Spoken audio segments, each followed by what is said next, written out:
छात्रों का हिंदी की क्लास में स्वागत है। आज मैं आपको बता रही हूँ बालकों में शब्दों, वाक्यांशों, विराम चिन्हों एवं समान ध्वनियों की समझ विकसित करने में ध्यान देने योग्य बातें। तो बच्चों का मन एवं मस्तिष्क अत्यंत कोमल होता है, उन पर किसी बात का प्रभाव बड़ी शीघ्रता से पड़ता है। इसलिए आवश्यक है कि जब हम ध्वनियों, शब्दों, वाक्यों की समझ बच्चों में विकसित करें या कर रहे हों तो हमें निम्न बातों को ध्यान में रखना चाहिए। पहला, शिक्षक की भाषा में सरलता एवं मधुरता होनी चाहिए। दूसरा, शिक्षक की ध्वनियाँ स्पष्ट होनी चाहिए, जो भी वो बोले स्पष्ट सुनाई देना चाहिए। तीसरा, शिक्षक शब्दों का शुद्ध उच्चारण करें तथा छात्रों को शुद्ध उच्चारण करने के लिए प्रेरित करें। तो शिक्षक को स्वयं भी शुद्ध बोलना है और छात्रों को शुद्ध बोलने के लिए भी प्रेरित करना है, वो शुद्ध बोलें और शुद्ध लिखें। चौथा है, शब्दों एवं वाक्यों में आए हुए विराम चिन्हों को ध्यान में रखकर पढ़ाना एवं लिखाना चाहिए।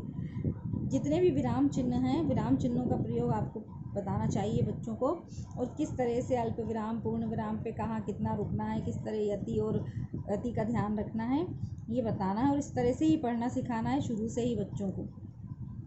फिर है पांचवा, ध्वनियों, शब्दों और वाक्यों का उच्चारण करते समय स्वर एवं उनके उतार चढ़ाव का ध्यान रखना चाहिए। तो जब भी आप वाक्य उच्चारण पढ़ा रहे हो, वाक्य पढ़ रहे हो, तो उस समय स्वर एवं उनके उतार चढ़ाव का आपको विशेष ध्यान रखना है। फिर है छठा पॉइंट, भाषा का उच्चारण करते समय यह ध्यान दिया जाए कि लोक भाषा के उच्चारण का प्रभाव न पड़ने पाए। लोक भाषा मतलब जो भाषा प्रचलित है, क्योंकि हर क्षेत्र की भाषा अलग होती है, हर क्षेत्र की बोली अलग होती है। तो जिस तरह जैसे हमारे हमीरपुर में अलग तरह से बोला जाता है, तो उस तरह से नहीं पढ़ाने लग जाएंगे आप लोग, उस तरह से वो बोलने लगे तो उसी तरह बच्चे सीख जाएंगे। तो इस तरह से नहीं पढ़ाना है, इसलिए लोक भाषा का प्रभाव नहीं पड़ना चाहिए। तो जो हमारी मानक भाषा है हिंदी, उस तरह से पढ़ाना है आपको, उसी को बोल के पढ़ाना है।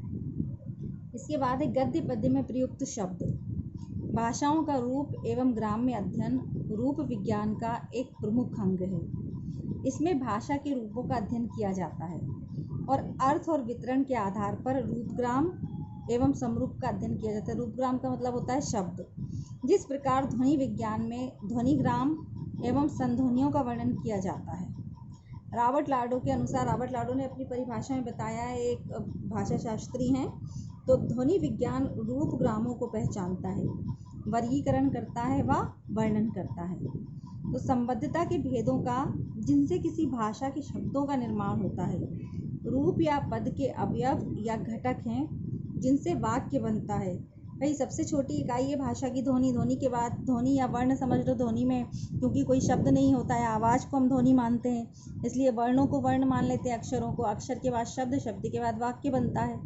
तो भाषा या वाक्य की लघुत्तम सार्थक इकाई को रूपग्राम या शब्द कहते हैं।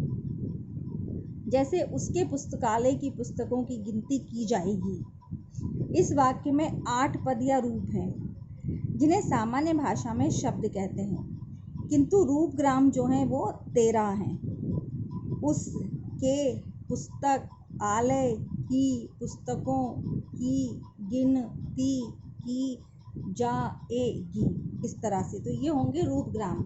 रूपग्राम मतलब अक्षर, अक्षरों को अलग कर लिया जाएगा, अक्षर या वर्ण। तो इस तरह से ये रूपग्राम अक्षरों को मिला के शब्द बनता है, फिर वाक्य बनता है।